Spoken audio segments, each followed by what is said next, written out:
মানে তোমাকে শিখতে হবে একদম ঠিকঠাক শুনে, তুমি কিন্তু একদম উল্টো পাল্টা মানে ওই যে কান তৈরি করে দিয়েছিলেন, এবং সেটা সত্যি আজকে দিনে দাঁড়িয়ে বুঝতে পারছি যে কতটা জরুরি। আমার ছোটবেলা আমি খুব দুরন্ত ছিলাম, অ্যাকচুয়ালি একদম গান বাজনার সঙ্গে আমার কোনো সম্পর্ক ছিল না। আমি ক্রিকেট খেলা, পিট্টু খেলা, বাবা অফিস থেকে ফিরছেন, দেখছে মেয়ে রাস্তায় দাঁড়িয়ে ছেলেদের সঙ্গে পিট্টু খেলছে, কান ধরে টেনে বাড়িতে নিয়ে যেত। তারা অনেকেই সুমিত্রা সেনের নাম, সাগর সেনের নাম জানেই না, আমি জানি না। তারা বলছেন যে আমরা সুমিত্রা সেনের ছোট কন্যাকে দেখতে এসেছি এবং ওনার গান যেন আপনার গলায় শুনতে পেলাম। সেটা কত বড়, এর থেকে আর কি চাই আমার? আর কিচ্ছু না, সত্যি। কোনো ট্যান্ট্রামস ছিল না, কোনো ইগো ছিল না। মিউজিক ইন্ডাস্ট্রিতে কোনো বন্ধু হয় না। আগেকার দিনে তো পয়সা ছিল না শিল্পীদের, কিন্তু সম্মান ছিল একদম। মানে আমরা তো এখন ভাত টিপলে বুঝতে পারি ভাতটা কিরকম হবে বা হয়েছে। আমাকে দেখে কি মনে হয় যে আমার দারুণ একটা নাম হয়েছে, আমার একটা লেজ গজিয়েছে বা দুটো পাখনা গজিয়েছে। হঠাৎ করে দেখলাম বাংলা গানও শো হয়ে গেল, হয়তো দু একবার আমিও শো করে ফেলি, কিন্তু আমার কোথাও মনে হচ্ছিল যে আমার আইডেন্টিটি তৈরি হচ্ছে না। রবীন্দ্রনাথ ঠাকুরকে আমরা এমন জায়গায় বসিয়ে রেখেছি, কোনো মানে রাইটার আর বলতে পারছে না যে রবীন্দ্রনাথ ঠাকুরও লিখতেন, আমিও লিখছি। আমার কাছে সেটাই হচ্ছে গান বা বাজনা। ওই যে বলি আমি যে নিজের লিমিটেশনসটা যদি আগে না বুঝতে পারি তাহলে কোনোদিন কিচ্ছু হবে না। নিজেকে আগে তৈরি করো, ঠিক, তাহলে আর তোমাকে কারোর কাছে যেতে হবে না, চাইতে হবে না, তারাই এসে তোমাকে ডেকে নিয়ে যাবে। মানে এখন কিছু কিছু এই যে টিভি শো সকালে হয় না, এসবে গান করতে যেতে আমি এখন তো ভয় পাই। যারা ট্রোল করে তারা তো জানে না একটা গান করতে গেলে কি কি দরকার। ঠিক, বলে হিউম্যান এরর বলে পৃথিবীতে একটা কথা আছে। ঠিক ঠিক ঠিক, হিউম্যান এরর যদি না থাকে তাহলে হিউম্যানই না। ঠিক, কারেক্ট। এত সুন্দর বই, এই কি মানে এই পরিবেশে থাকিস, এতেই তো মন ভালো হয়ে যাবে।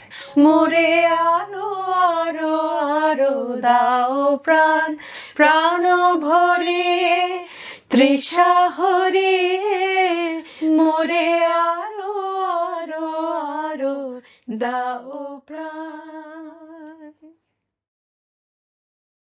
আমি যখন কলকাতায় প্রথম এলাম, চোখে অনেক বড় আকাশ, খুব চেষ্টা করতাম মানুষের সাথে মানুষের ইন্টারাকশন কী করে হয় সেটা দেখার। আর আমি এমনিতেও একটু ভালোবাসি অবজার্ভ করতে যে কি করে মানুষ হওয়া যায়, কি করে ভালো মানুষের সাথে ইন্টারেক্ট করা যায়, এগুলো আমার মধ্যে তো ছিলই। এবং খুব বড় বড় শিল্পীদের কাছে যাওয়ার চেষ্টা করতাম, না শুধু শিল্প শিখতে নয়, দেখতাম মানুষটা কেমন। আসলে মানুষের মতো দেখতে হলেও আমরা দেখতে পাই অনেক সময় মানুষ ঠিক মানুষের মতো হন না। মানুষ হওয়ার চেষ্টা প্রতিদিন প্রতি মুহূর্তে আমার রয়েই গেছে। অন্নচন্দ্রিমা আমার কাছে খুব স্পেশাল, কারণ অন্নচন্দ্রিমা মানুষের সাথে মানুষের ইন্টারাকশন করতে চেষ্টা করে। ওই যে বললাম অন্নচন্দ্রিমাতে কোনো রকম প্রোটোকল থাকে না, আগেও বলেছি এখনও বলছি, প্রোটোকল থাকে না, থাকে অনেক অনেক ভালোবাসা, শ্রদ্ধা, বিশ্বাস এবং অন্য অনেক কিছু যা হয়তো কোনোদিনও বলা হয়ে ওঠেনি। আজকে বলবো আমিও, আর আমার সাথে আর একজন বলবেন, খুব প্রিয় একজন মানুষ, পৃথিবী যার গান শুনে স্তব্ধ হয়ে যান।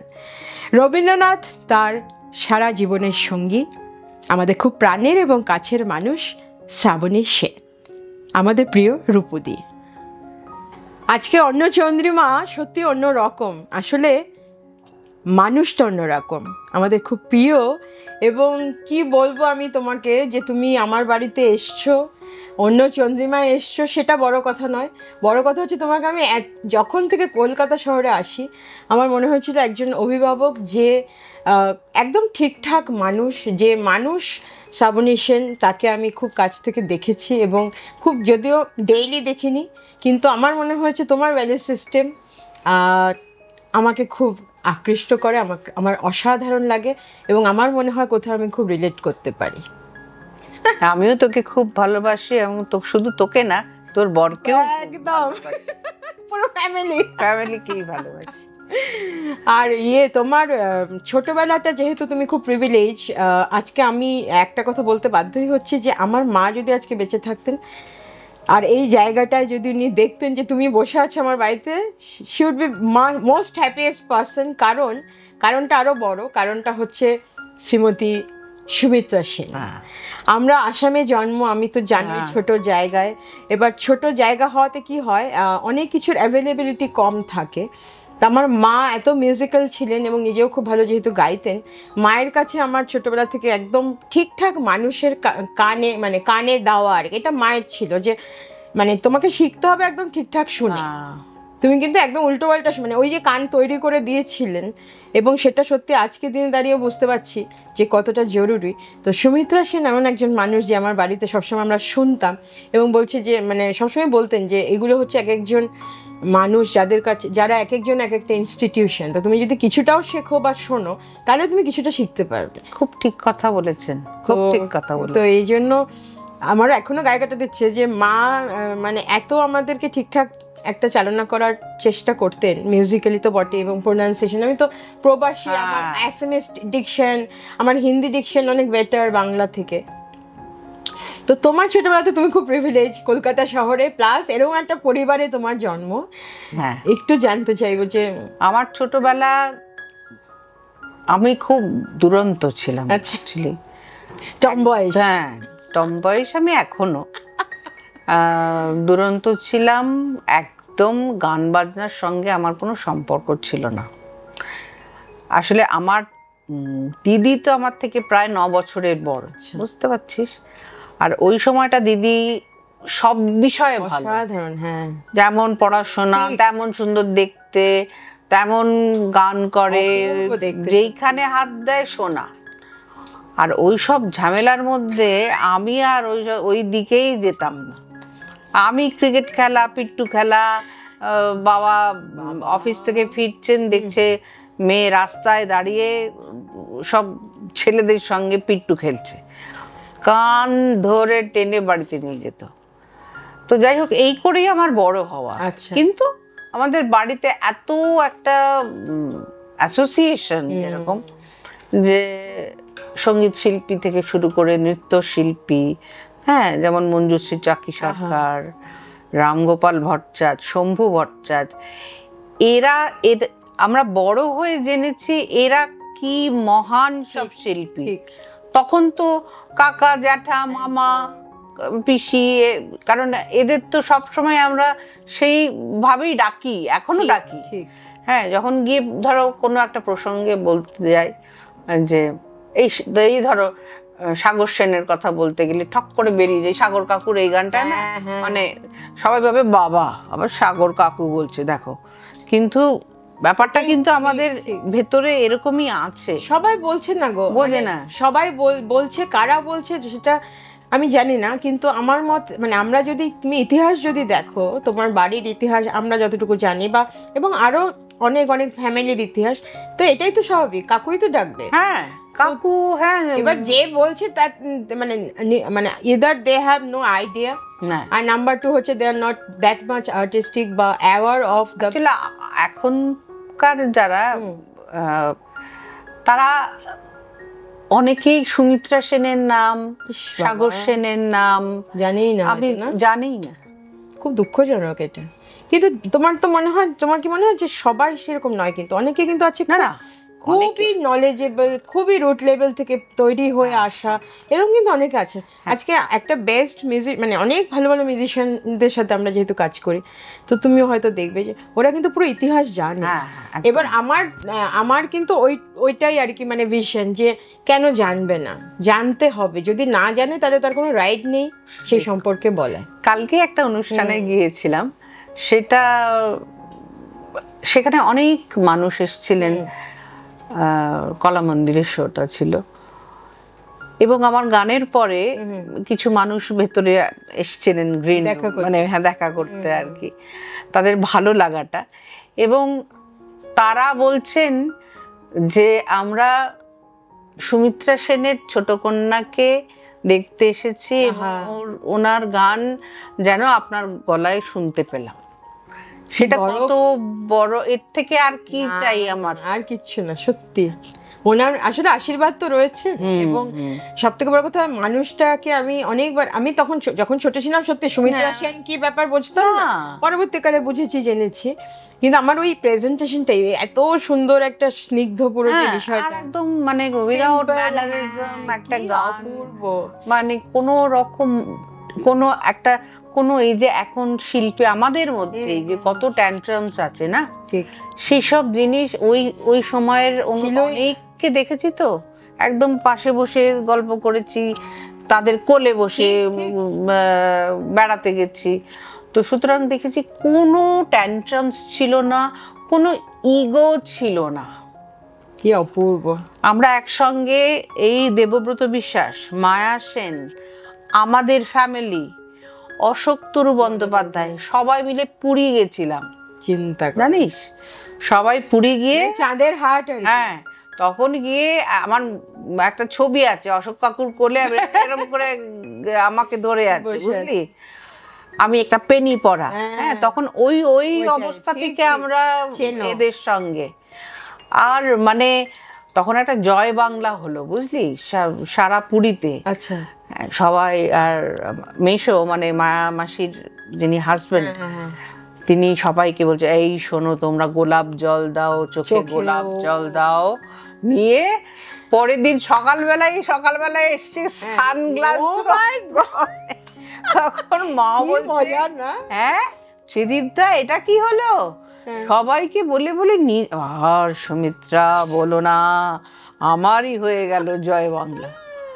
তো এইসব মানে দেখে বড় হয়েছে। এবার তোমার মনে হয় না যে এই সময় দাঁড়িয়ে তুমি তো রিলেট করতে পারবে না, মানে খুব স্বাভাবিক, যেটা সম্ভবই না রিলেট করা। আমি পারিও না, আমি দেখবে আমি খুব কম মিশি, আমি মিশি না, পারবে না। আমি যতটুকু আমার শো থাকে শো করলাম, আমার ক্লাস নিয়ে আমি খুব ব্যস্ত থাকি, ওরাই আমার সমস্ত সিনেমা দেখা, খেতে যাওয়া, অমুক তমুক, আর কয়েকজন খুব হাতে গোনা, রাইট, কারণ মিউজিক ইন্ডাস্ট্রিতে কোনো বন্ধু হয় না। দারুণ কথা বলেছে, একদম ঠিক, মিউজিক ইন্ডাস্ট্রিতে কোনো বন্ধু হয়। এটা কি মানে আমাদের এটা কেন আমরা এটা বলি, এটা কি তোমার মনে হয় যে কোথাও একটা মানে জেলাস বা কোথাও একটা কিছুর জন্য হয়, নাকি কেউ কাউকে রেসপেক্ট করতে পারে না, কেন সেটা খুব, আমরা তো নিজেরাই পারি না। ধরো তোর আর আমার একটা জায়গায় অনুষ্ঠান আছে, ঠিক আছে, তুই তোর গানটা হলো চলে কেন যায়, হ্যাঁ যায় না, কিন্তু এইগুলো কিন্তু আগেকার দিনে হতো না, ঠিক, সবাই সবার গানটা শুনে এসে সেটাকে অ্যাপ্রিসিয়েট করা, সেটাকে বলা, এই যে বন্ধুদের মধ্যে এইটা বলা, তুই খুব ভালো গেয়েছিস বা তুই খুব দারুণ, যেরকম মা আর মানবেন্দ্র মুখার্জি ভীষণ বন্ধু ছিল, হ্যাঁ, কারণ মাদের ইউনিভার্সিটিতে মানব কাকা ছিলেন, আবার মানব কাকা বেরিয়ে গেল, কিন্তু মানব কাকা ছিলেন ছেলেদের মধ্যে চ্যাম্পিয়ন আর মা ছিলেন মেয়েদের মধ্যে চ্যাম্পিয়ন। একটা অনুষ্ঠানে গেছি, আর আমার সেই সময়টা না, আমি খুব মার সঙ্গে যেতাম, হ্যাঁ, কারণ আমি আবার কোথায় গিয়ে ক্রিকেট খেলতে চলে যাবো, ওই করতে, তাই জন্য চল আমার জন্য চল। তখন আমার কোনো ফ্রক ছিল না, বুঝলি, আমার কিন্তু সব হাফ প্যান্ট আর আমায় সব পুজোতে গিফট করতো, ওই প্যান্টের ট্রাউজারের লেন্থ আর শার্টের লেন্থ, বুঝলি, এরকম লোক ছিলাম আমি। সেখানে গিয়ে দেখছি মানব কাকা গাইছে, তো উইংসের ধার থেকে মা বলছে, ওই দেখেন যে সুমিত্রা এসে গেছে, সুমিত্রার কাছ থেকে শুধু রবীন্দ্রসঙ্গীত শিখবেন না, ও কিন্তু 9টা সাবজেক্টে পাশ করা এবং চ্যাম্পিয়ন হওয়া মেয়ে, সুতরাং ওর কাছে খেয়াল শুনবেন।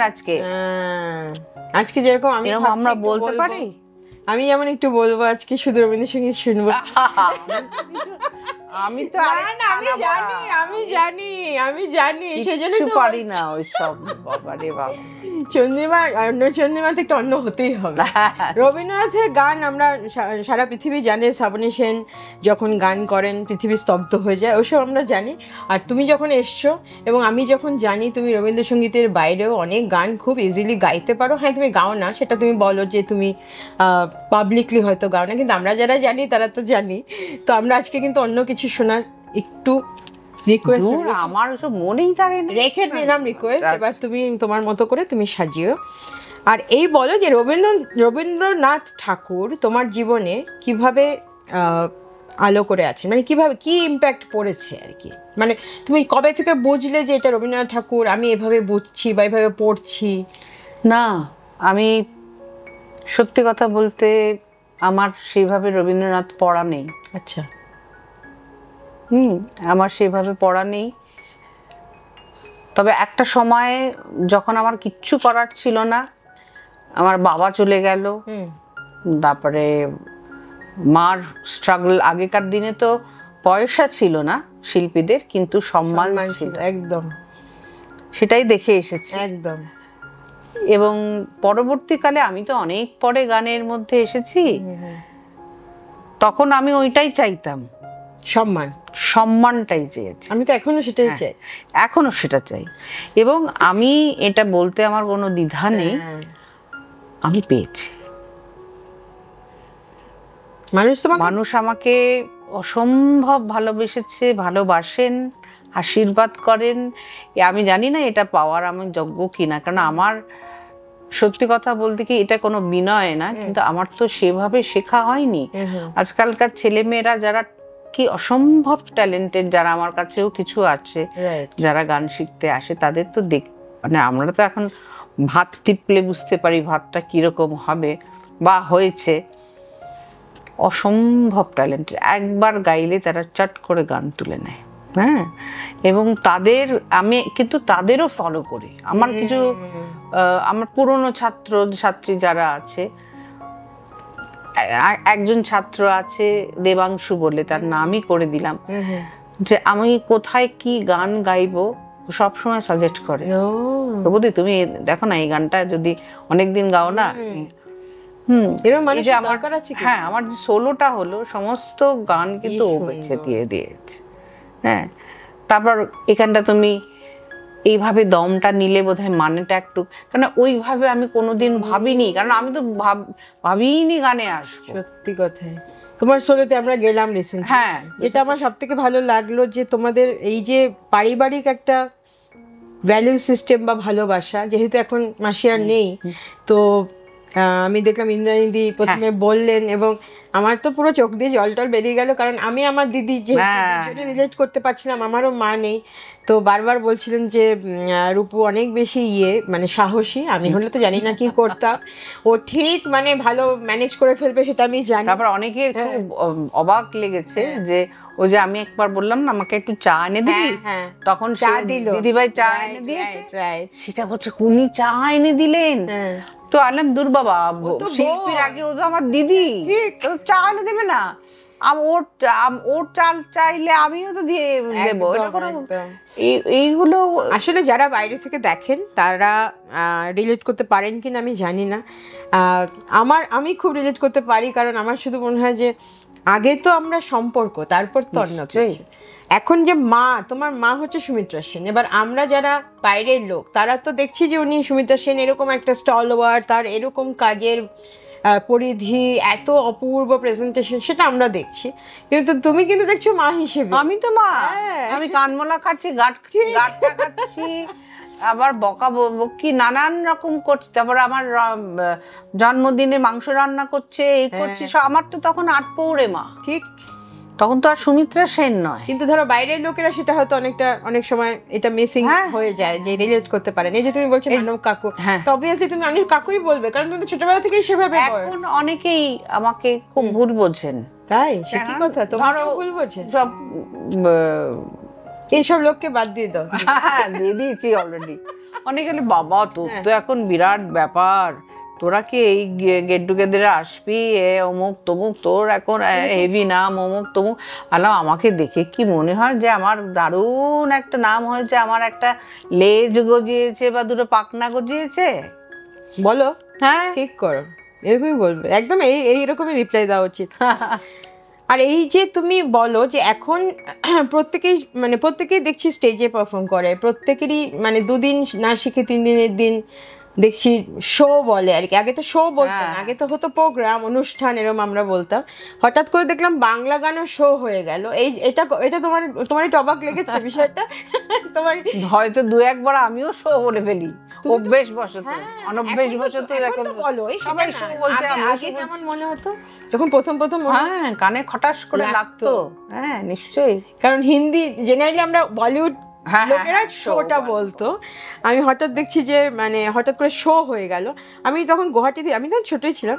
এবার হঠাৎ দেখছি আমার সাথে কিছু মিউজিশিয়ানস খুব নাম করা সেই সময়কার, তার মধ্যে একজন শান্তনু বড়ুয়া, সে হচ্ছে কল্যাণ বড়ুয়ার কাজিন। আচ্ছা, কল্যাণ বড়ুয়া এগেইন কেকের একদম ছিলেন। হ্যাঁ, শান্তনুদা অলমোস্ট আমার বাড়ির মানুষ ছিলেন। তো ওরা দেখি তখন বলতো যে শো করে এলাম যে কিসের শো, মানে বুঝতাম না। তারপরে তো আস্তে আস্তে আমাদের আর অনুষ্ঠানটা হয়নি, আমরা প্রথম থেকে শোয়ে ঢুকে গেছি। কিন্তু তোমাদের তো অবভিয়াসলি আগে অনুষ্ঠান ছিল।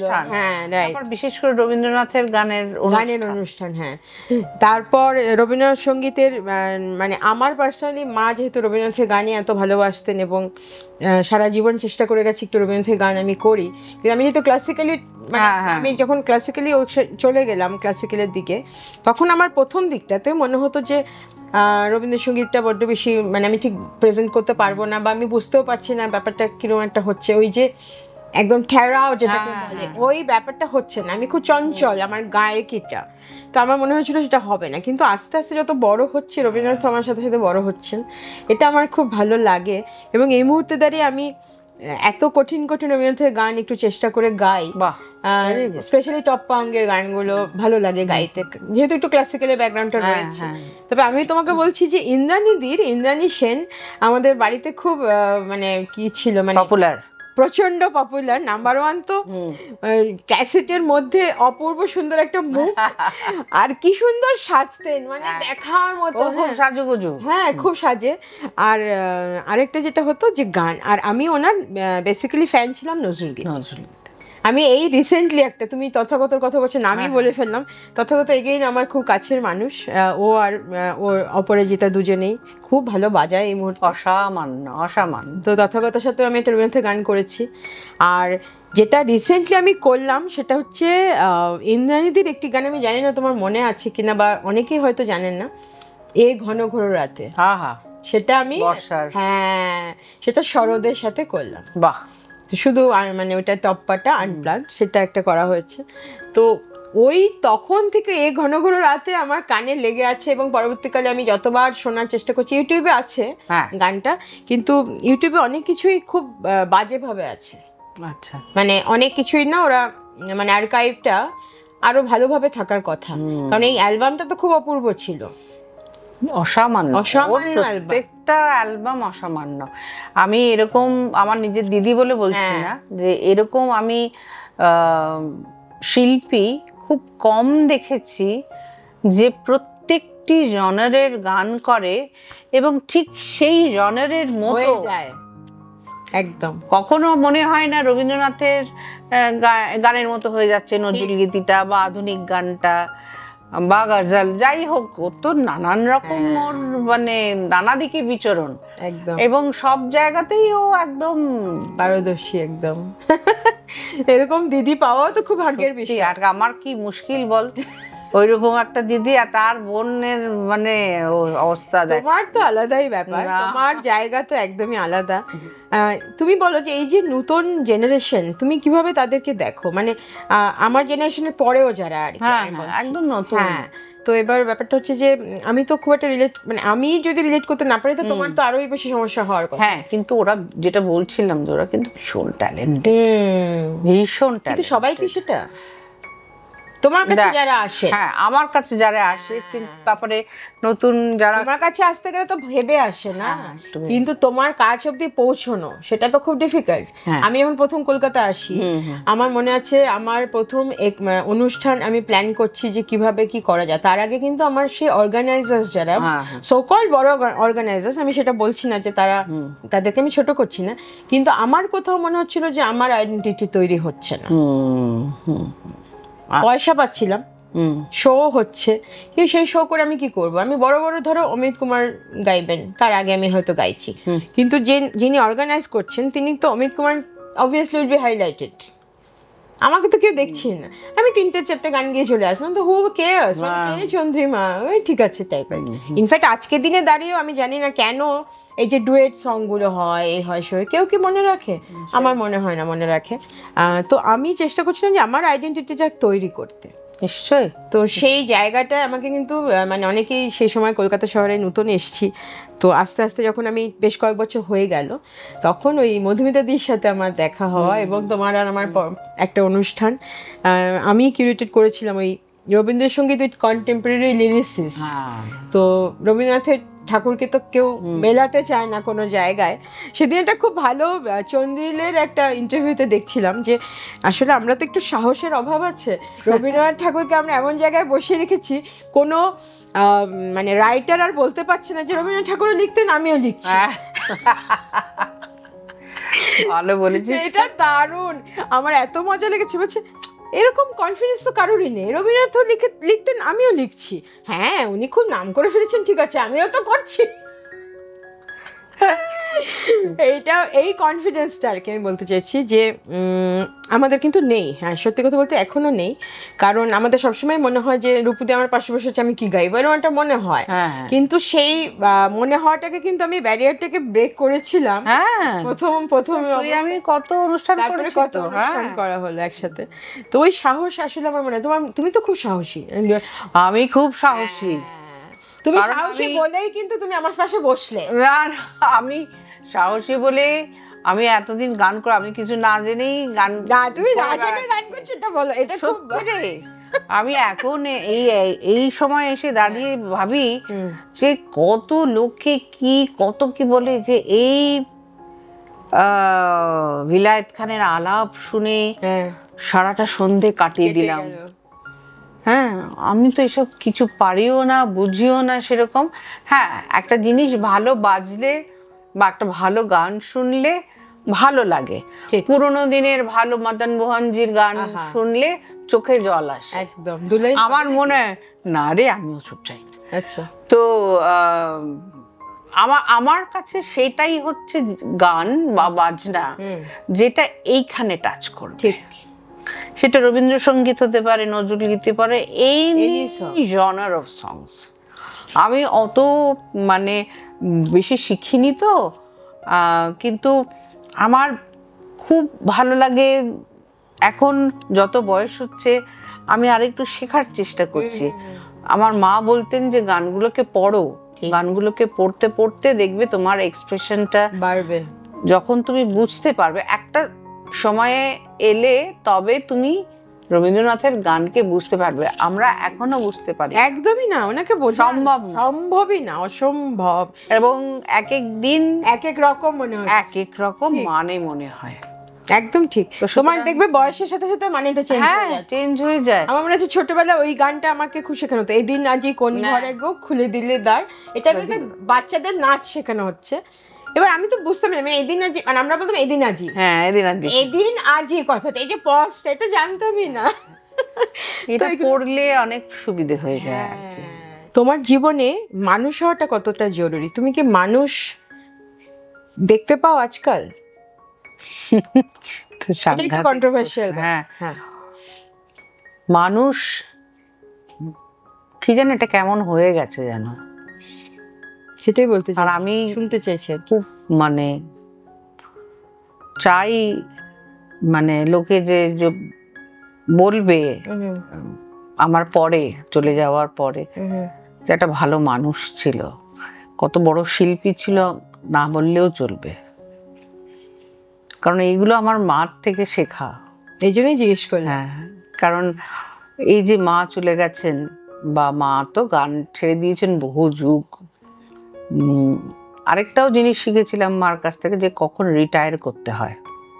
এটা খুব ইম্পর্টেন্ট। মানে যখন ওনারা না, ওদের দূরদর্শিতাটাই অন্যরকম ছিল।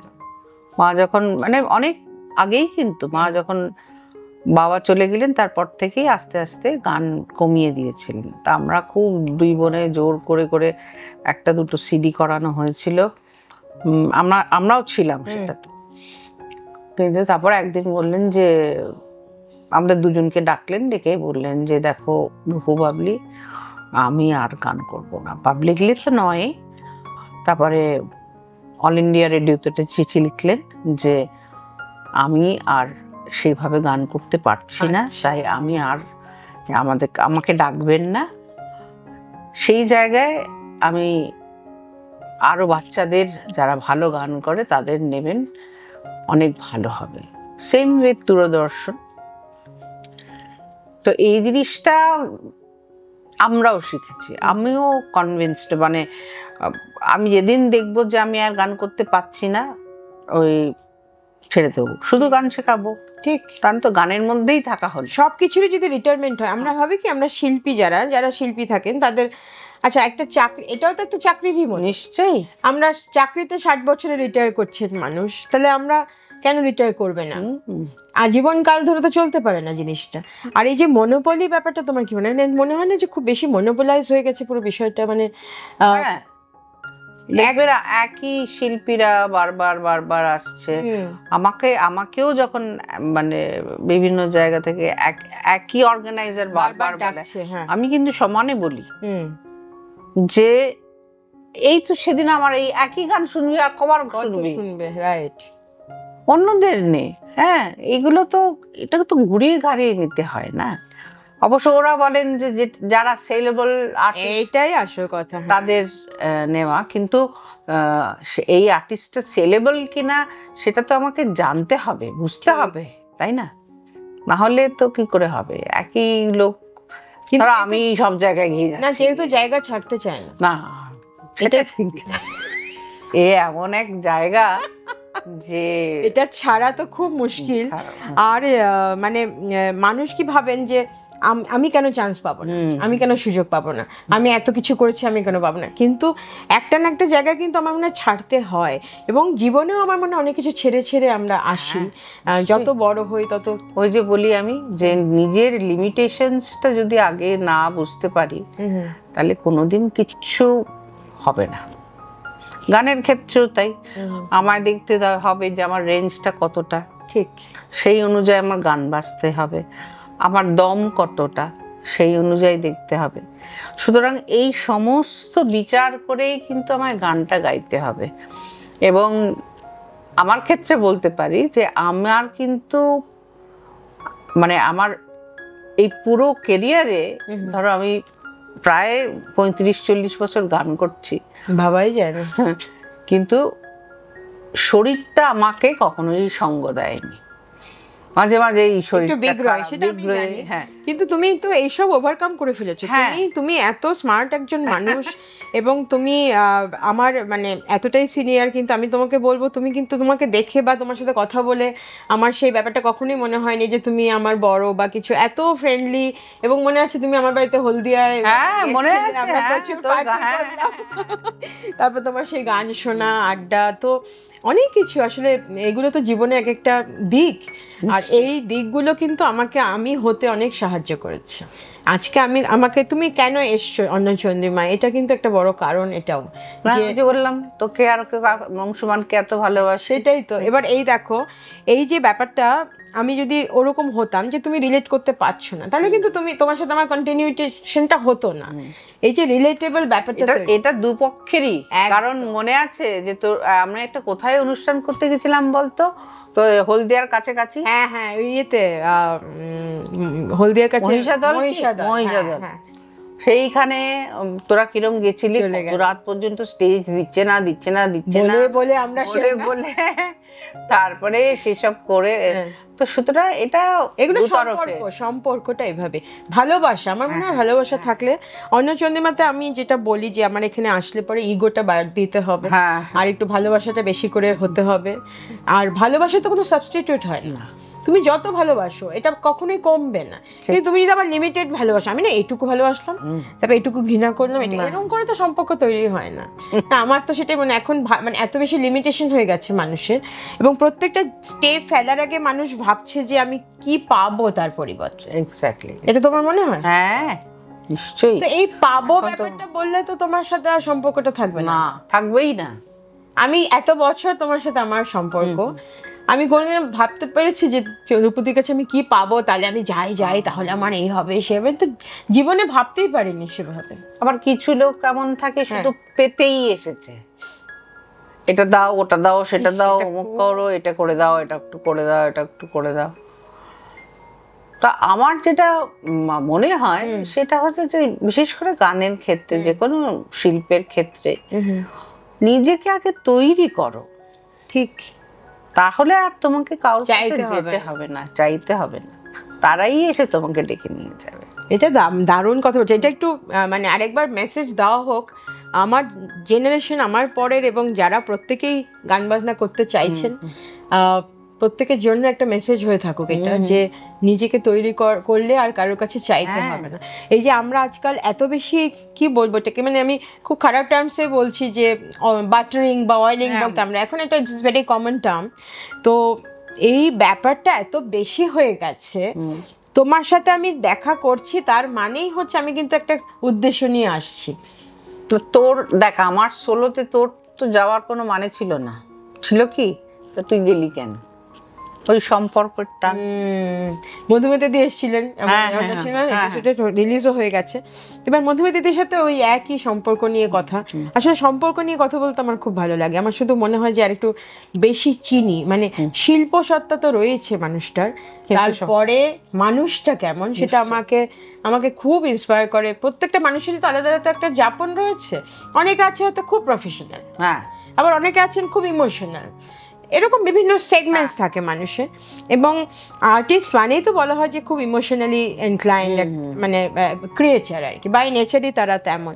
কিন্তু আমি অনেক আর্টিস্ট দেখেছি যারা একদম ইমোশনাল নয় এবং ভীষণ রকমভাবে প্রফেশনাল, এবং প্রফেশনাল বুঝতে পারি না তারা গান করেন কি করে। আমি জানি না, ইমোশনাল না হলে তো গান করা খুব কঠিন হবে বলে আমার মনে হয়। করে তো।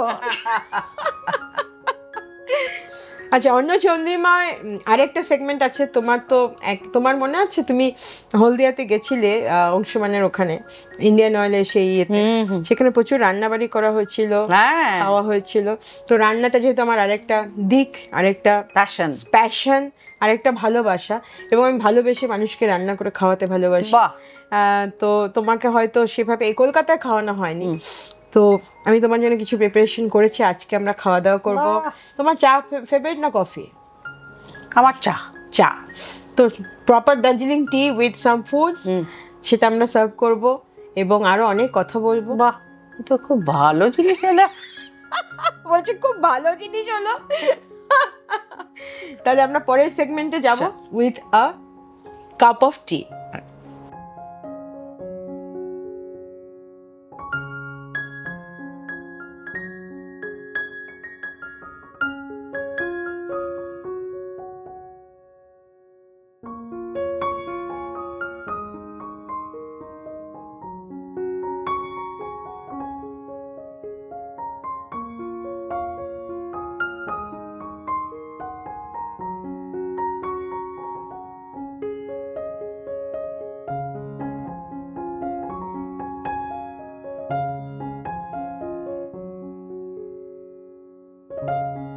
অন্য চন্দ্রিমার যেরকম কথা, তোমার জন্য আমি একটা অপূর্ব, জানি না অপূর্ব কিনা, দেখতে তো অপূর্ব লাগছে, এখন আর কথা বলতে পারবো কি এত সুন্দর খাবার সামনে রেখে? তুমি খেয়ে জানাবে কেমন হচ্ছে। যে তোমার দার্জিলিং টি নেব? হ্যাঁ প্লিজ স্যার, নিয়ে নাও চাটা। অনেকক্ষণ ধরে চা করছে মন। হ্যাঁ, মনটা চা করছে। দেখো চাটা কেমন লাগছে তোমার? ও ওয়ান্ডারফুল। এটা আর্ল গ্রে আর হ্যাঁ হ্যাঁ হ্যাঁ। আর এটা হচ্ছে তোমার, আমি একটা বানিয়েছি, সেটা হচ্ছে তোমার চিকেন কাঠি রোল, আর সাথে একটা ছোট করে পরোটা, যেটা দিয়ে এটা খেতে খুব ভালো লাগে। তুমি যদি দুটো একটার ভেতরে একটা রোল করে নাও আর কাঠিটা সাইড দিয়ে বের করে নাও, তো it is very easy to মানে র্যাপ। এটা বেসিক্যালি র্যাপ করে খাওয়া যায়। আচ্ছা আচ্ছা। আর এটা হচ্ছে তোমার চাটনি, সেটা একটু উপর তলায় দিয়ে নেবে এভাবে। আর তুমি এই স্পুনও আছে, তুমি যেভাবে খেতে পছন্দ করো। অ্যাকচুয়ালি এটা হাত দিয়ে খেলেই ভালো। হ্যাঁ, এটা তো হাত দিয়ে এরকম একটা বিষয় ব্যাপারটা করা হয়েছে। আর এই রান্না আসলে আমার আরেকটা ভালোবাসা, সেটা আরো বেশি বেশি করে। ভালোবাসাটা ভালো, আর আমার তো হচ্ছে টেস্টিংটাই ভালো। একদম, তুমি টেস্টিং করে আমাকে জানাও, টেস্টিং করো, আরাম করে খাও। আর আমরা তো সবই জানি যে তুমি খেতে খুব ভালোবাসো, এবং তোমার এই শারীরিক যে সমস্যাটা রয়েছে, আমাদের এই সুগারের সমস্যা, সেটা বলতে চাই না আমি, আর মানে রোগের কথা বলবো না, কিন্তু আমি বলতে চাইছি যে আমি সেই জন্যই বেছে বেছে বানিয়েছি। কোনো অসুবিধা নেই, না এটাতে কোনো অসুবিধা নেই, কারণ আমি তো জানি বিষয়টা। আর এই যে ভালো বলা, এখন দেখবে আস্তে আস্তে মনে হচ্ছে ভালো বলাটা কোথায় হারিয়ে গেছে, খুব কমে গেছে। কেন কমে গেছে কেন জানি না। তবে এখন যেন কাউকে ভালো, তুমি ভালো গাও কি, তুমি ভালো লেখো কি, কবিতা পড়ো কি, যাই হোক সেটা, বা তোমাকে দেখতে ভালো লাগছে, তোমাকে দেখতে ভালো লাগছে, এইটা বলতে আমাদের খুব বাধে, ভালো লাগে না। কিন্তু আমরা চাই যে আমাদেরকে বলুক। হ্যাঁ, এটা আবার কি, এই যে নেগেটিভিটি বলা হচ্ছে, নেগেটিভ তো একটা, পজিটিভিটি থাকলে নেগেটিভ থাকবেই নিশ্চয়ই। আমি তো সেভাবে দেখি বিষয়টা।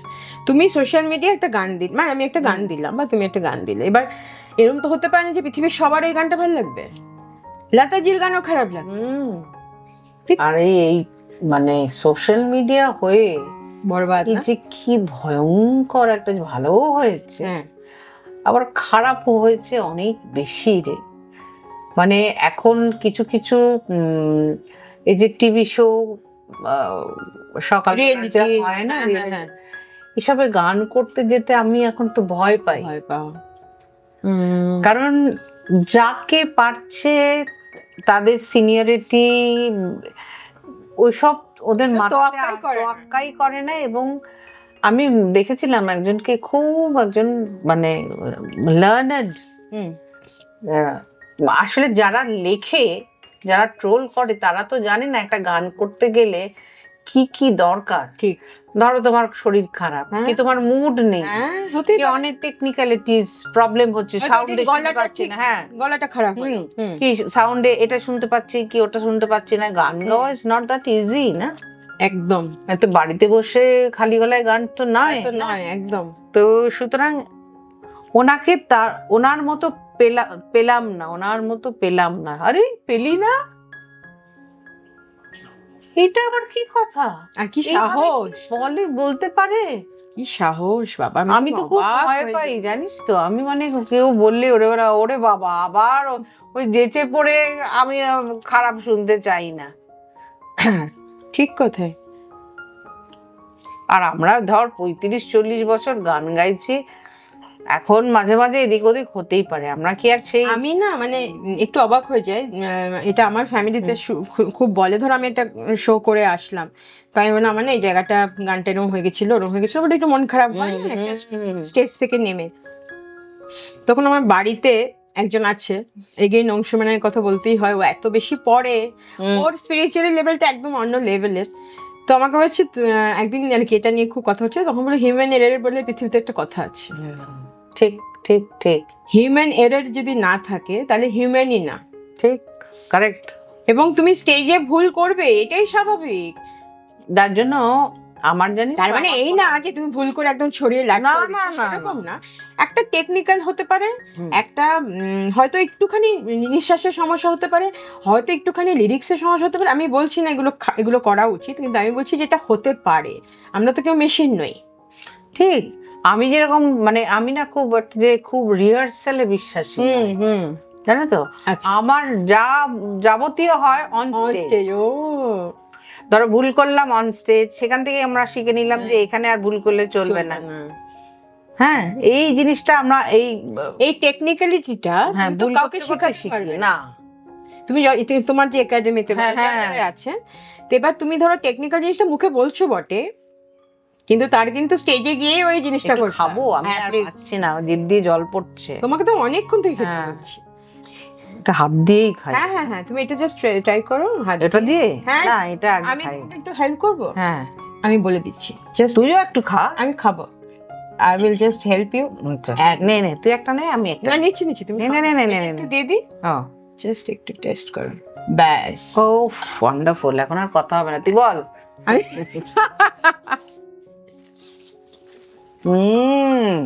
না তোমার টিস্যু। ওয়ান্ডারফুল,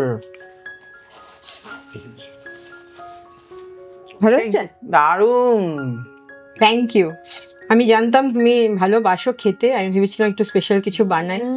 আর ব্যাপারটা হচ্ছে এই কাঠি রোল জিনিসটা তো দিল্লিতে, যখন আমরা দিল্লিতে অনেকদিন থাকার দরুন ওই মুগলাই খানাগুলো খুব বেশি ভালো রকম পাওয়া যায়, ওই মশলাগুলো একটু ইম্পর্টেন্ট, আদারওয়াইজ আর তেমন কিছু বিষয় নয়। এই হলো বৃত্তান্ত। খুব ভালো, খুব ভালো। এটা তো বাড়িতেও করতে পারা যায় না? আমি তো বাড়িতেই করলাম। ও, তুই তো বাড়িতে করলি। হ্যাঁ, তবে হ্যাঁ, একটা জিনিস হয়, ওই তোমার মিক্সিং গুলো একটু যদি মশলাপাতিগুলো জানা যায় তাহলে ফ্লেভার গুলো ঠিক থাকে, নয়তো একটু সমস্যা হয় আর কি। খাচ্ছি যখন ভালো করে। হ্যাঁ হ্যাঁ, একদম। হুম। তো এই নানা রকম বিষয় নিয়ে আসলে তো একটা জীবন তো এত ইজি নয় যে আমি দেখছি আজকে শ্রাবণী সেন এত বড় একটা সাকসেসফুল মানুষ, ব্যাস হয়ে গেল। তারপরে শ্রাবণী সেনকে আমি শ্রাবণী সেনের কাছে যাব, তার কারণ হচ্ছে যেহেতু উনি এতটা সাকসেস, আমি কি করে আরেকটু কাজ বের করতে পারবো। এই যে পুরো টেকনিক্যালি একটা ছক, পুরো ছকে কিন্তু মানুষ আজকাল চলে বেশি। অনেকে আসে, হ্যাঁ, আমার মনে আছে যতুর পার্কে ক্লাস নিচ্ছে, একজন এলেন মেয়েকে নিয়ে। দিদি, ওকে আপনার মতো একটু নাম করিয়ে দিন। আমি এই রে, এইটা তো আমি পারবো না করতে। না, তাহলে ঠিক আছে, ও শিখলো না, চলে গেল। আলাম যে দেখুন না, এরকম অনেক নাম করিয়ে দেওয়ার লোক পাবেন আপনি। ঠিক বলেছ, পেয়ে যাবেন। কি বলবো, সেদিন আমার মাঝে মাঝে আসে কোয়ারিজ শেখার জন্য, তো একজন ফোন করে বলছে যে আমি একটু গান শিখতে চাই। না, আপনি কি গান শিখেছেন আগে? তখন বলছে হ্যাঁ, আমি আগে একটু শিখেছিলাম, কিন্তু আমি এখন অনেকদিন শিখিনি, কিন্তু আমি গান শিখতে চাই। গান মানে একটু কি আপনার কাছে, সেটা সব থেকে বেশি ইম্পর্টেন্ট। তখন গান মানে তো অনেক কিছু, সাটাও তো গান, তো আপনি সাটা কি জানেন? তখন বলছে যে ওই আমি একটু শিখেছিলাম, এখন কি আপনি আমাকে গান শেখাতে পারবেন? তখন হলে আপনাকে তো প্রপারলি সাটা জানতে হবে, না তো গান শিখতে পারবেন না। তো সেটার জন্য তো আপনি যদি আসেন, হ্যাঁ ডেফিনেটলি আমি পারবো। তখন বলছে না, মানে আমি বলছি ওই প্র্যাকটিস করা টরাগুলো বাদে এখন যদি আমি গানটা প্রপার শিখি, তারপর টিভিতে চলে যাই, গান শুনে শুনে শিখে ফেলবো। ফেসবুকে মুখ না দেখালে হবে না, ওটাই আসল। না ম্যাডাম, এভাবে তো হয় না, কারণ আপনাকে যে গানটা শেখাবো সেই গানটা কি সেটা তো আপনাকে জানতে হবে, আপনাকে তো বাজিয়ে ব্যাপারটা বুঝতে হবে যে এই গান এটার এই বৃত্তান্ত হ্যান ত্যান। তো সেটা আপনি ততক্ষণ পারবেন না যতক্ষণ আপনি সারেগামাটা প্রপারলি না জানবেন। তাই তো, না না, তবে তারপরে আর চলে গেল, ব্যাস, আর কোনো খবর নেই। গান শিখবে, এবার নিশ্চয়ই এরকম লোকও আছে যে গান শেখায়। আমি তো সেটাই বললাম, তুমি যে এইমাত্র বললে না যে অনেক লোক পাবেন যারা আমার মতো তৈরি করে দেবে, এক্স্যাক্টলি এরকম লোক আছে। একদম মাইনেটা হলেই হলো। এই বড্ড ভালো খাচ্ছি রে, দারুণ। Thank you. সবাই ভাবছে কিরকম একা একা খাচ্ছি, তুই খা না। খাবো তুমি। আর কি বলে, তোমার এই মুহূর্তে নতুন কোনো প্রজেক্ট চলছে? একটা নতুন ছবিতে গান গেয়েছি।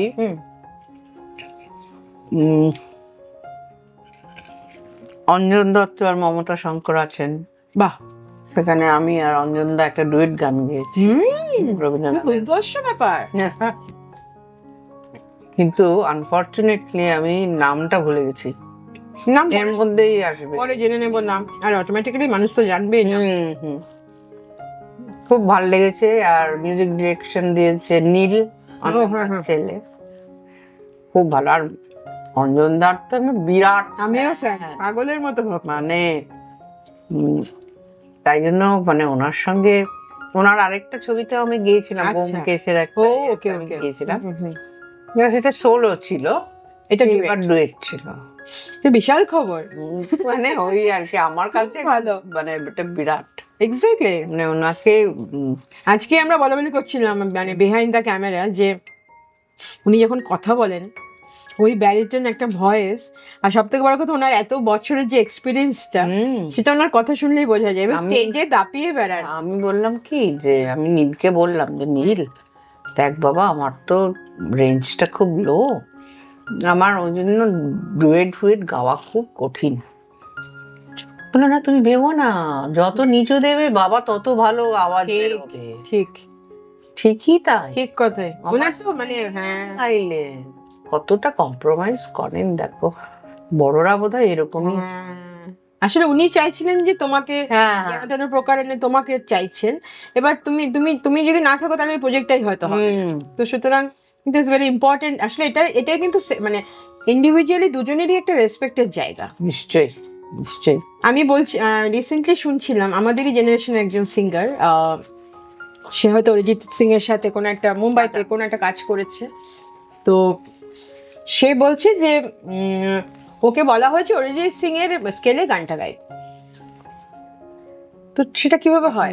আমি বলছি না, ওইটা না হলে তো কালারটা তৈরি হবে না। আসলে ওরা ছবির পরিপ্রেক্ষিতে হয়তো বলছে, আমি সেটা অস্বীকার করছি না, যেটা হয়তো কোনো টেকনিক্যাল ব্যাপারও রয়েছে, কিন্তু ওর যেটা হয়েছে যে ওর ওই রেঞ্জটা, যে মানে এত হাই স্কেলে একটা মেয়ের গাওয়া, তো যাই হোক ও মোটামুটি উতরে দিয়ে ব্যাপারটাকে বললো যে আমি করেছি ব্যাপারটা, কিন্তু আমাকে কিন্তু কম্প্রোমাইজ করতে হলো অনলি বিকজ অফ যে আমি সেই লেভেলে হয়তো অরিজিৎ সিং এর মানে মানে ক্যাটাগরিতে এখনো অবধি পৌঁছতে পারিনি, যেন কম্প্রোমাইজটা তাদেরকেই করতে হয়।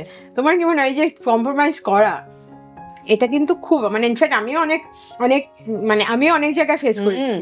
আসলে ওই জন্য না আমি কোনো ডান্স ড্রামা গাইতে পারিনি। আচ্ছা, আমার এই প্রচুর মানে থাইরয়েডের ঝামেলা আছে আমার, তাই জন্য আমার রেঞ্জটা ভীষণ লো। মানে আমি ধরো জি শার্প এইটাতে গাওয়া আর কি, বুঝতে পেরেছি। এরকম আমার সঙ্গে ধরো ডান্স ড্রামাতে গাওয়া ছেলেদের তো খুব অসুবিধা হয়। বল ঠিক ঠিক। কিন্তু আমাদের এক গায়ক দাদা আছে অলোক রায়চৌধুরী, হ্যাঁ সেদিন এসেছিলেন তোমার অনুষ্ঠানে, দেখেছি ওনাকে। তো ওই একমাত্র বলে তুই চল না আমি গেয়ে দেবো, ঠিক কষ্টের সৃষ্টি বেচারাকে কষ্ট দিয়ে ও গেল। সেদিন আবার স্বরূপ পাল বলে একটি ছেলে, আচ্ছা, সেও বললো হ্যাঁ রূপদি চলো, আমি তোমার স্কেলে গিয়ে দেবো, আমি এখন সব স্কেলে গাইতে পারি। এটাও কিন্তু একটা খুব বড় শিক্ষা, সব স্কেলে গাইতে পারাটা। আর সুন্দর গাইলো, বললাম বাবা থ্যাংক ইউ রে, নাহলে আমার গাওয়াই হতো না। তোমার রবীন্দ্রনাথ ছাড়া তোমাকে আর কি কি ইন্সপায়ার করে? ওই যে বললাম পুরোনো হিন্দি গান। আচ্ছা, আমাদের ছোটবেলাটা না প্রচুর রেকর্ড শুনে কেটেছে। আচ্ছা, long playing record, EP record, তারপরে আরেকটা ছিল, পরে একটা বেরোলো সুপার 7। হ্যাঁ রাইট। তো এই আর আমরা সব, আমি আর দিদিভাই পড়াশোনা করতাম বিবিধ ভারতী চালিয়ে। বুঝতে পেরেছি। রেডিও আমাদের জীবনে একটা বিরাট মানে ইয়ে ছিল, প্রচুর গান শুনেছি, আর ওই গান শুনে শুনে শুনে শুনেই কিন্তু আমরা গানটা তৈরি হয়েছে। আর আমাকে যেরকম অনেকে জিজ্ঞেস করেন যে দিদি আপনাকে যা অনুরোধ করা হয় আপনি গেয়ে দেন, এটা কি করে সম্ভব? এটা অনলি ফর ওই ক্যাসেট, তখন তো ক্যাসেট ছিল, ক্যাসেট শুনতাম, রেডিও শুনতাম। অনুরোধের আসো দুপুরবেলা, রবিবার মানে একটা মাংস ভাতের গন্ধ, বাঙালির আলু দেওয়া, হ্যাঁ সেই ঝোল আলু দিয়ে, আর এই অনুরোধের গান। আর আমি আর দিদিভাই বলতো এই এবার মার গান দেবে, এবার মার গান দেবে, আনন্দ। খুব মিস করো সেসব দিন, বোঝা যাচ্ছে। তবে আমাদের তো এটাই হয় জীবনে যে আমরা প্রত্যেক দিন যে দিনটা চলে যায় সেদিনটা বেশি মিস করি, আর কি আসবে আমরা তো জানি না।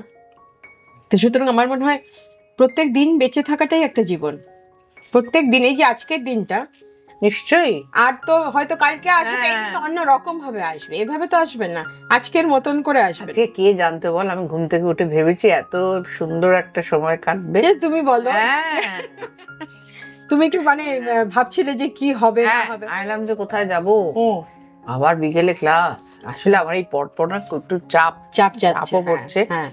আর আমার শরীরের কথা ভেবে আমি একটু কি করি বলতো, এখন কনসিয়াসলি ঠিক ধর একদিন কাজ করলাম খুব, আর একটা দিন একটু রেস্ট নিই। একদম ঠিক করো, তুমি তোমার মতো করে কাজ করবে, তোমার আমার সময় নেই না, ঝামেলা নেই।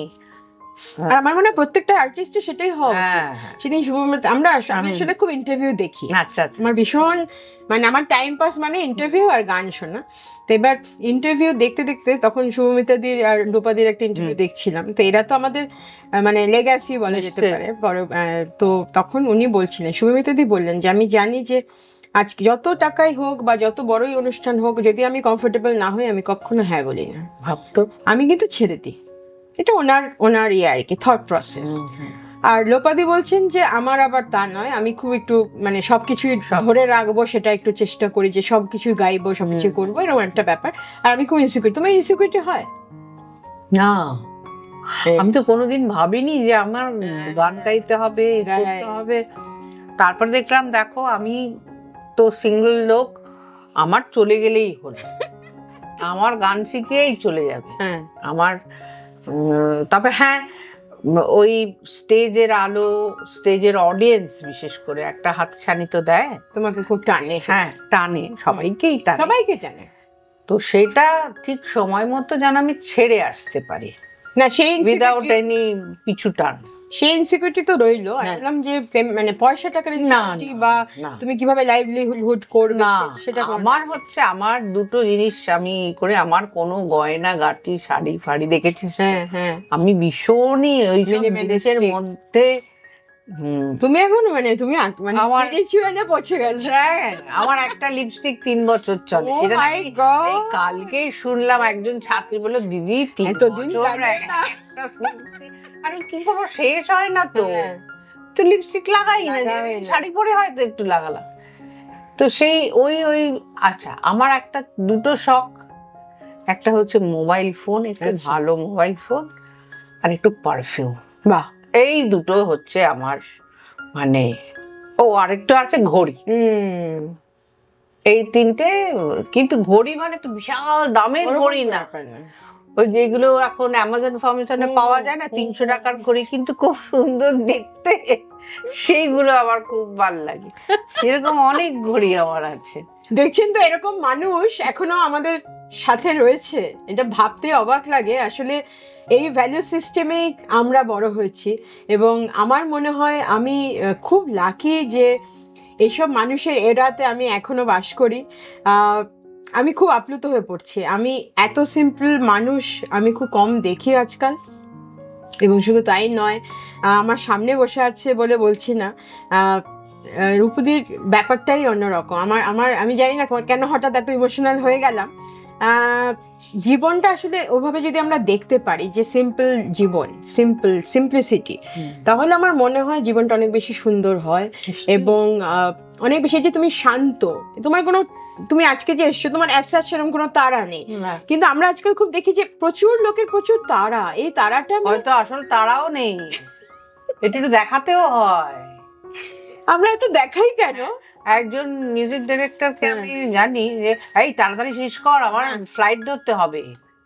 বাবা, বম্বের ফ্লাইট আছে, মানে দেশে না, বম্বে। তো এরকম প্রচুর। কিন্তু আমার বিষয় হচ্ছে যে কাকে বলছে, মানে তোমাকে বলছে, ইউ নো এভরিথিং, তাহলে এটা তো ভীষণ বোকা বোকা তো লোকে আছে।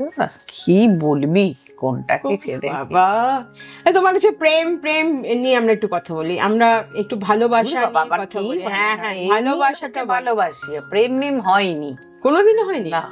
সব শিওর, একদম। তুমি প্রেমটা কি ওভাররেটেড মনে করো? হ্যাঁ, মানে আমরা ছোটবেলা থেকে কি, আমি তো কোয়েড স্কুলে মানুষ, মানে পড়েছো। হ্যাঁ, তো বন্ধু এর মধ্যে ছেলে বন্ধু মেয়ে বন্ধু এই জিনিসটা কোনোদিন ডিফারেন্সিয়েট করিনি। আচ্ছা, হ্যাঁ, কারণ আমি আবার ওই যেহেতু আমি একটু টম বয়স হচ্ছে, ক্রিকেট খেলতাম, ওই যে মানে আর আমার বন্ধুরাও ধরো আই চল কাঁধে হাত দিয়ে চল এরকম চল, হ্যাঁ এরকম। আচ্ছা, মানে ওই তোমাকেও সেভাবে ওরা স্পেশালি না বলেন? কত মানে ও যে মেয়ে বলে ওকে একটা এক্সট্রা ইয়ে।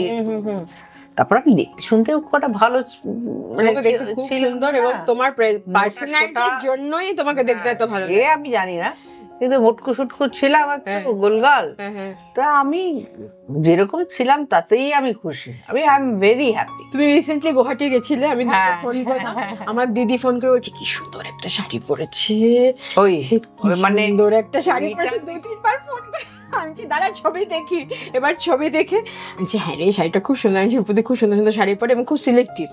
হ্যাঁ এইটা আমার মার থেকে, আমার মা না ভীষণ একটু চাঁদে দে, হ্যাঁ খুব মায়ের সিলেকশনটা ভালো ছিল, প্লাস দিদির তো অপূর্ব চয়েস। দিদি তো সাজুগুজু প্রচন্ড সাজতে ভালোবাসে, বুঝে মানে স্টেজে টেজে ওঠে, ভালো লাগে, সুন্দর সাজে।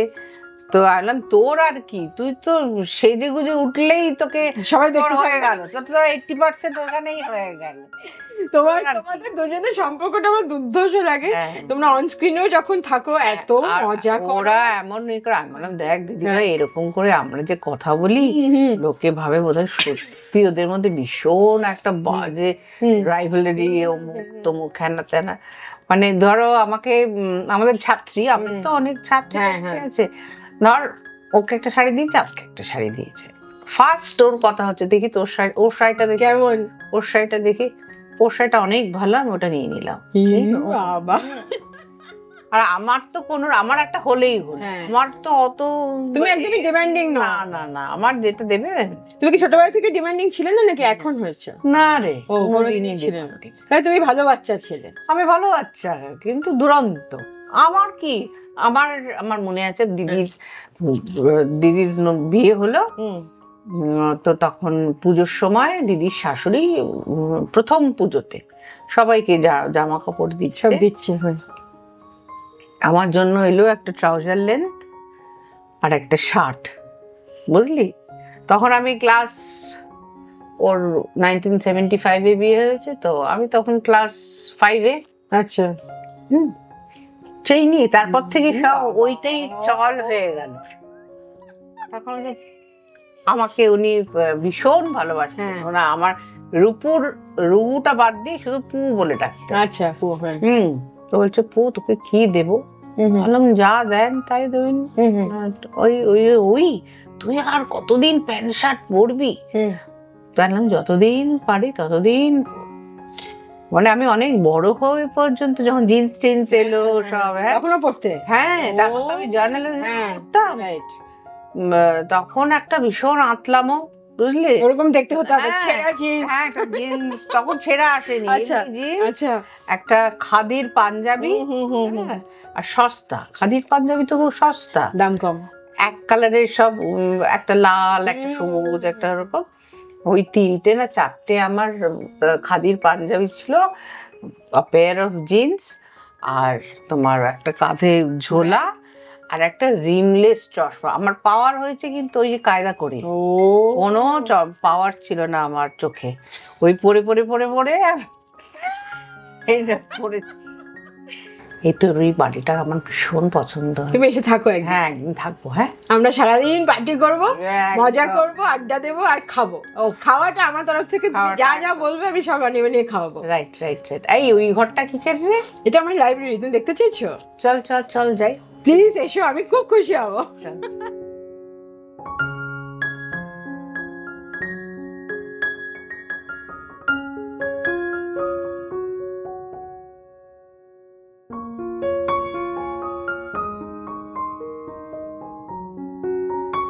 কেমন লাগলো? কেমন কেমন মনে হচ্ছে? দারুণ কালেকশন রে, এই বইগুলো তো দারুণ, যেমন রবীন্দ্রনাথ তেমন সলিল চৌধুরীর কবিতা। এখানে তো ফার্স্ট পারসন রয়েছে, ফার্স্ট পারসন আমাদের বাবা, আমার প্রিয় বই, এবং ঋতুপর্ণার পুরো এপিসোডটা রয়েছে। আচ্ছা আচ্ছা আচ্ছা, আর পাশে তোমার মল্লিকা সেনগুপ্ত এগেইন। তো এই আর কি, ভালোবাসি গান, কবিতা পড়া, এই নিয়ে থাকা। এবং অন্য চন্দ্রিমায় তোমার মনে হচ্ছে তো যে একটু অন্য রকম? একদম কারণ তুমি তো অনেক পডকাস্ট করেছো। আমি পডকাস্ট বলি না এটাকে, এটা বলি আমার বাড়িতে একদিন এলে মানুষ কিভাবে মানুষের সাথে ইন্টারঅ্যাক্ট করে, সেটাই আমার একমাত্র ইচ্ছা আর কি, জানার এবং শোনার। আমারও একটা ইচ্ছা আছে, বলবো? হ্যাঁ, এক লাইন একটু গান হয়ে যাক। গান তো একদম হবে, কারণ তোমাকে তো গান ছাড়া আমরা ছাড়বো তোমাকে, আমার না, আমার গান তো আমি একটু রাখি। হ্যাঁ প্লিজ, আমার গান তোমার গান সব একসাথেই হবে, সেটা বড় কথা না। তোমাকে যেটা বলতে চাইছি যে এই সিন্ডিকেট কথাটা একটু কন্ট্রোভার্সিতে যাই। কন্ট্রোভার্সি কথাটা একটুখানি খুবই আপত্তিকর তোমার কাছে অন্তত, কারণ তোমার মতো মানুষের কাছে।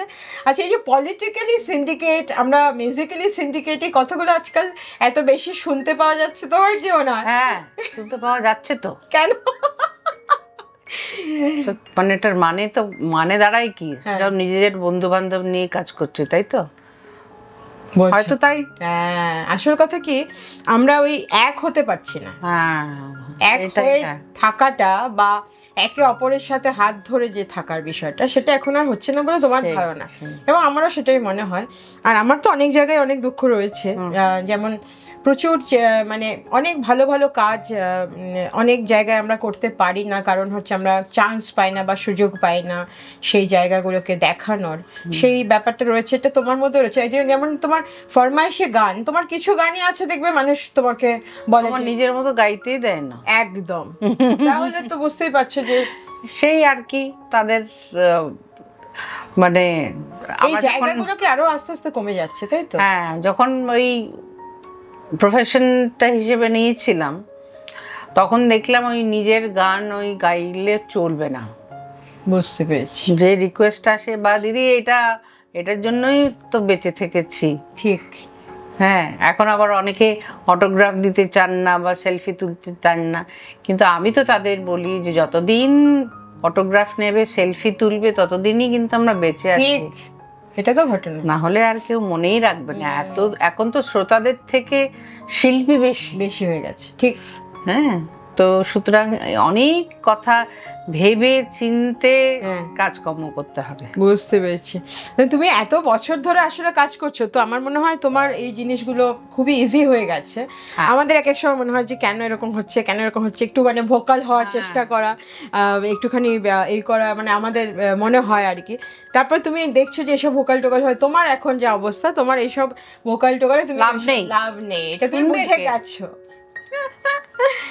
আমাদের বোঝার চেষ্টা চলছে ক্রমাগত। আর গান তো অবশ্যই শুনবো। লাস্ট একটা কথা বলে গান দিয়ে আমরা অন্য চন্দ্রিমার আজকের এপিসোড শেষ করব। সেটা হচ্ছে যে এই যে আমরা প্রত্যেকদিন ঘুম থেকে উঠে যে আমরা কাজে বেরোই, যে যার মতো যে যাই কাজ করি না কেন, আমরা এন্ড অফ দ্য ডে যখন বাড়ি ফিরি, তো আমাদের একটা হয় যে take away, what you are taking, মানে টেকিং উইথ ইউ। তো তোমার এই অন্য চন্দ্রিমা আজকে কি, তুমি বাড়িতে কি নিয়ে যাচ্ছ? খুব একটা শান্তি নিয়ে যাচ্ছি, কারণ এত সুন্দর একটা বাড়ি, এত সুন্দর গুছিয়ে রেখেছিস, তারপরে এত সুন্দর খাওয়ালি, তারপর চাটা ওয়ান্ডারফুল ছিল, এত সুন্দর বই, এই কি মানে এই পরিবেশে থাকিস, এতেই তো মন ভালো হয়ে যাবে। Thank you. প্লাস গান তো আছে, তোমাদের মতো মানুষ আমাদের সাথে রয়েছে। আর অন্য চন্দ্রিমা, আজকে এক্সট্রিমলি ডিলাইটেড তোমাকে পেয়ে, এবং আমরা চেষ্টা করছি আরও মানুষের কাছে পৌঁছানোর। এটা আমার একটা চ্যালেঞ্জই বলতে পারো, যে একটু মানুষ খোঁজা, মানুষকে ভালোবাসা, মানুষের মতো করে মানুষের সাথে ব্যবহার করা, যেটা আজকাল একদমই চলে গেছে আর কি। আমরা মানুষকে মানুষের মতো ব্যবহার করতে ভুলে গেছি। হ্যাঁ, তো সেটা খোঁজা আর কি। আর একটু গান, রবীন্দ্রনাথ ঠাকুর, সামনে অনেক বইও রয়েছে, প্লাস তুমি, তার আগে তোর এক লাইন হোক। আচ্ছা, তোমার আমি জানি তুমি রবীন্দ্রনাথ ঠাকুরের বাইরে প্রচুর গান শোনো, এবং সারাক্ষণ তুমি সেটা নিয়ে অনেক চর্চাও করো, আমি জানি। তুমি হয়তো পাবলিকলি গাও না, তো আমরা একটা ছোট করে চল আমার সঙ্গে গা, চল একদম একটু শিখি। প্রাণ ভরিয়ে তৃষা হরিয়ে মোরে আরো আরো আরো দাও প্রাণ, প্রাণ ভরিয়ে তৃষা হরিয়ে মোরে আরো আরো আরো দাও প্রাণ, তব ভুবনে তব ভবরে মোরে আরো আরো আরো দাও স্থান, মোরে আরো আরো আরো দাও প্রাণ, প্রাণ ভরে তৃষা হরে, মোরে আরো আরো আরো দাও প্রাণ।